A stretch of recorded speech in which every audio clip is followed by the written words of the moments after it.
Bonjour, welcome back for another session of French. Last week we spoke about French parenting routines, all the things that we say when we get ready for school. And today we are going to see all the vocabulary and sentences that we use at lunchtime. Now this one is particularly interesting because, as you all know, meal times are very important in France. Alors, c'est parti, on perd pas de temps, on commence. Tout d'abord, il est important de savoir que le déjeuner en France est toujours entre midi et 14h. 14h30 parfois. En dehors de ces horaires, c'est ou trop tôt ou trop tard. Donc, tout le monde est censé être là et prêt pour le déjeuner aux alentours de midi. Bien évidemment, parfois, on n'est pas tous à la maison. Parfois, les enfants mangent à l'école, voire même souvent, et d'autres fois, peut-être que nous ne sommes pas à la maison. Mais là, je vous parle de ces jours, peut-être ces journées de vacances où toute la famille est à la maison, ou les week-ends. Donc, on se met à table aux alentours de midi normalement.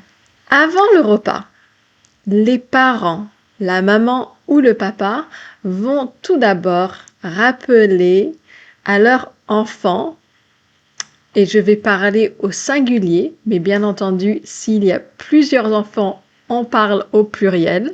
Tout d'abord, souvent, on va signaler à notre enfant que c'est bientôt l'heure du déjeuner. Alors on va dire, c'est bientôt l'heure de manger.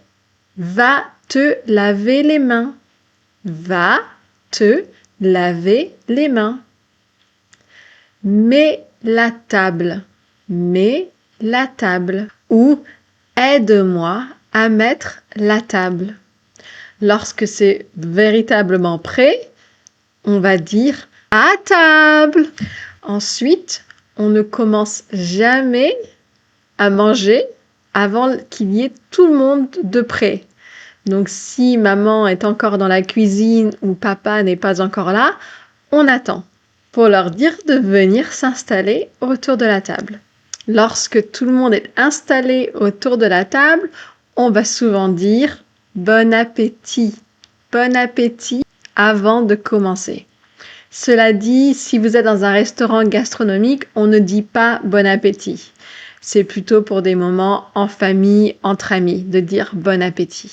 Dans un restaurant ou dans une situation plus formelle, on va juste dire bonne dégustation. Si les enfants disent qu'ils n'ont pas faim, on dit toujours l'appétit vient en mangeant. L'appétit vient en mangeant. Une expression très française qui encourage à manger. Lorsque l'on mange, il y a des règles importantes à suivre. En France, il est interdit de mettre le coude sur la table lorsqu'on mange. C'est très mal élevé. C'est important aussi de garder la main sur la table ou au-dessus de la table et ne jamais en dessous. C'est important de bien se tenir. Donc souvent, on va dire aux enfants « tiens-toi correctement ». Tiens-toi correctement. C'est important de manger la bouche fermée. Donc on va leur dire « mange la bouche fermée ». C'est important de ne pas parler en mangeant. Ne parle pas en mangeant. Ça vient avec manger la bouche fermée.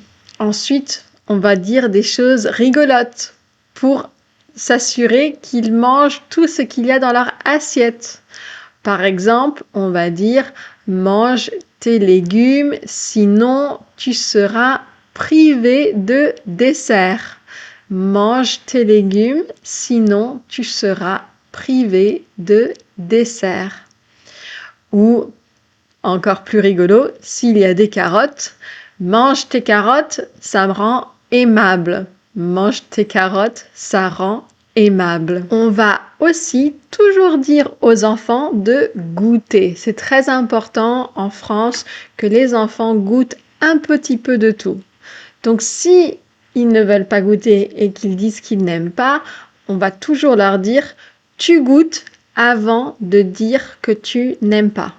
Tu goûtes avant de dire que tu n'aimes pas. C'est très important en France que à table on boit de l'eau. Bien sûr, il y a le stéréotype de la famille qui boit du vin, mais c'est pas toujours le cas. La règle de base, c'est de boire de l'eau à table. Et les parents le rappellent aux enfants qu'ils n'ont pas le droit de boire des sodas, par exemple. On va dire quelque chose comme on boit de l'eau à table. On boit de l'eau à table.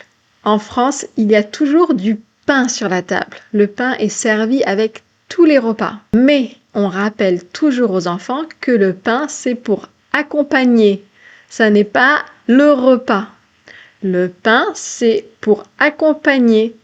Parce que parfois, on a tendance à se goinfrer de pain et ensuite, on ne mange pas ce qu'il y a dans son assiette. Les parents français ont tendance à demander aux enfants de finir leur assiette par respect.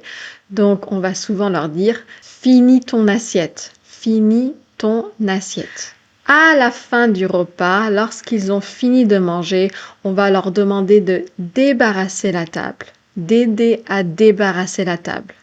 Et dans certaines familles, on demande aussi qu'ils aident à faire la vaisselle. C'est pas partout le cas, mais ça peut arriver. S'ils ont bien mangé, on va bien entendu leur dire, parce qu'on est fiers d'eux, et on va leur dire « c'est bien, bravo, tu as bien mangé, c'est bien, tu as très bien mangé ». C'est important de leur rappeler que de bien manger est quelque chose qui est bon pour leur santé, donc c'est bien de l'encourager avec des remarques positives comme celle-ci. J'ai, moi, une petite technique en ce qui concerne faire manger des légumes de toutes les couleurs à mes enfants, des légumes et des fruits. Avant de vous parler de ma technique, je me présente parce que je ne l'ai pas encore fait. Je m'appelle Eva. Si vous ne me connaissez pas encore, vous pouvez découvrir tout mon contenu sur Instagram sous Bonjour Mate. Et aussi, vous pouvez vous joindre à ma communauté d'apprenants. Le lien est en dessous dans la description. J'ai des cours en direct de conversation toutes les semaines. Tout le monde est bienvenue. Alors, ma technique, moi, c'est la technique de l'arc-en-ciel. Je demande à mon fils s'il a un arc-en-ciel dans le ventre tous les jours. Donc, à tous les repas, il capitalise sur son arc-en-ciel et essaye de manger des couleurs différentes pour qu'à la fin de la journée, il ait un maximum de couleurs de l'arc-en-ciel dans le ventre. C'est ma technique et mon fils est très jeune pour l'instant, mon plus grand, il n'a que 3 ans et demi et c'est un jeu qui l'amuse. Peut-être que plus tard, il s'y intéressera un peu moins. On verra. Voilà. If you enjoyed my video, please subscribe. That means the world to me. And if you are trying to learn French or that you're passionate about France, French culture, you can join my community of learners. I have live classes every week. Everybody's welcome. It's easy to join. And I really look forward to meeting you there. Voilà. Bisous and see you next time.